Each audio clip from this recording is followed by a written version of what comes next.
Gajah Mada memiliki peran penting di internal istana. Sang Mahapati ini telah merintis karir dari bawah sejak menjadi pimpinan pasukan pengaman raja di masa Jaya Nagara. Perlahan tapi pasti jabatannya terus naik berkat gagasan, keberanian, kecerdasan, dan strateginya. Kesetiaan kepada para raja juga membuatnya memiliki karir mentereng. Namun, peristiwa Bubat membuat apa yang dikerjakan Gajah Mada seolah berantakan.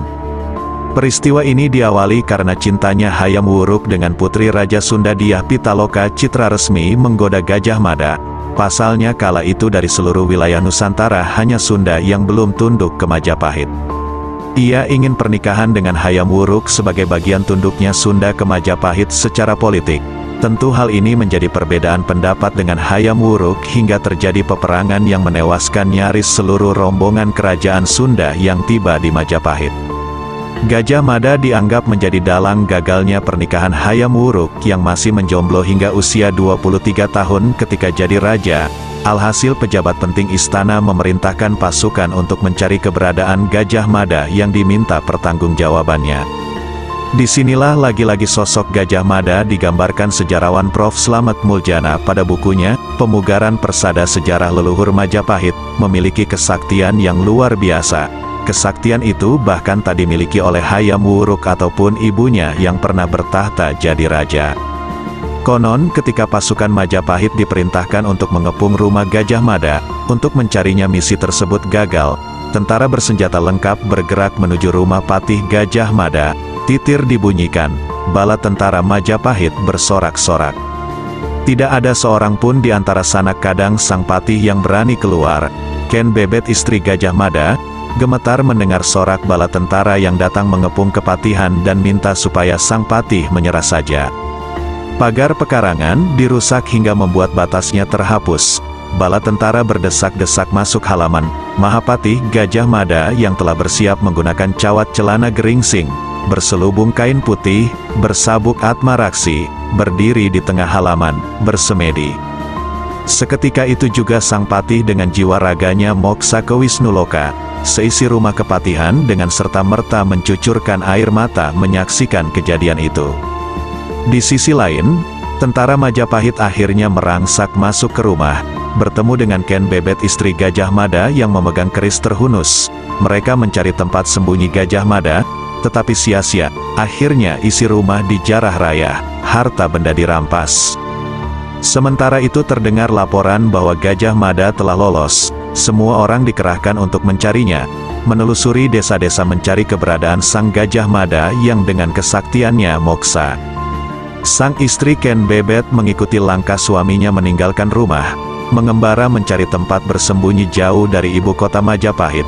Di tempat sunyi sepi ia bertemu dengan seorang pria, yang sangat bagus rupanya seolah-olah titisan dewa asmara. Tingkah lakunya mirip sang suami Gajah Mada. Ken Bebet tak putus-putusnya bertanya kepada pria itu, siapa dia, dan dari mana asalnya. Sang pria itu akhirnya mengaku bahwa ia sedang menelusur desa dan tempat-tempat sunyi untuk mencari maut. Ia berasal dari Majapahit. Meninggalkan Majapahit, karena orang-orang Majapahit sedang marah, Nyi Patih mengenal kembali suaminya yang telah moksa, segera dipeluknya, tetapi pria itu hilang.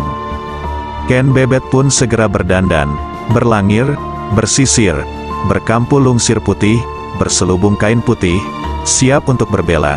Keris yang sudah terhunus ditikamkan ke dalam dadanya tembus sampai jantung. Matilah pula sang istri Gajah Mada mengikuti jejak suaminya. Di zaman keemasan kerajaan Majapahit, Gajah Mada merupakan salah satu tokoh kerajaan Majapahit yang terbilang sangat sakti. Kesaktian Gajah Mada tidak hanya bersifat fisik, tetapi juga mental dan spiritual yang tidak tertandingi. Panglima Majapahit ini memiliki ilmu-ilmu tinggi yang memungkinkannya menguasai berbagai elemen alam, makhluk gaib, dan kekuatan batin. Saking saktinya, ia mempunyai kesaktian yang tidak dimiliki rajanya. Berikut 3 kesaktian Gajah Mada yang tidak dimiliki oleh para rajanya. 1. Mampu mendatangkan kabut tebal. Gajah Mada konon mampu mendatangkan kabut tebal yang dapat membutakan mata musuh yang ingin menyerang Majapahit. Kabut ini diduga kuat sebagai salah satu alasan mengapa Majapahit mampu bertahan dari serangan-serangan asing.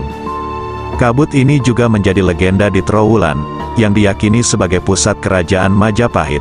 Konon, kabut ini masih sering muncul hingga kini, sebagai bukti kesaktian Gajah Mada yang menyembunyikan kejayaan Majapahit di bawah selimut kabut. 2. Kesaktian Moksa Kewisnuloka. Gajah Mada juga memiliki kesaktian yang luar biasa, yaitu Moksa Kewisnuloka, alam Dewa Wisnu. Moksa adalah suatu keadaan di mana jiwa seseorang lepas dari ikatan dunia dan mencapai kesempurnaan. Gajah Mada dikisahkan moksa ketika pasukan Majapahit mengepung rumahnya untuk meminta pertanggungjawaban atas peristiwa Bubat. Gajah Mada berdiri di tengah halaman, bersemedi, dan seketika itu juga jiwa raganya moksa ke Wisnuloka. Hal ini menunjukkan bahwa Gajah Mada memiliki tingkat kesucian dan kebijaksanaan yang tinggi. Ini juga termasuk sebagai kesaktian yang tidak dimiliki oleh Raja Majapahit. 3. Kesaktian Mandraguna menjadi panglima perang. Gajah Mada dikenal dengan kesaktian Mandraguna sebagai panglima perang dari kerajaan Majapahit. Mandraguna adalah ilmu yang berkaitan dengan kekuatan gaib, seperti mengendalikan angin, api, air, tanah, dan makhluk halus. Gajah Mada telah menggunakan kesaktian ini untuk memimpin pasukan Majapahit dalam berbagai peperangan, seperti melawan Kerajaan Singasari, Kerajaan Kediri, Kerajaan Bali, Kerajaan Sunda, dan Kerajaan Sriwijaya. Gajah Mada juga berhasil menyatukan seluruh Nusantara di bawah kekuasaan Majapahit. Sesuai dengan sumpah palapa yang diucapkannya, kesaktian ini membuat Gajah Mada disegani dan ditakuti oleh musuh-musuhnya, serta dihormati dan dicintai oleh rakyatnya.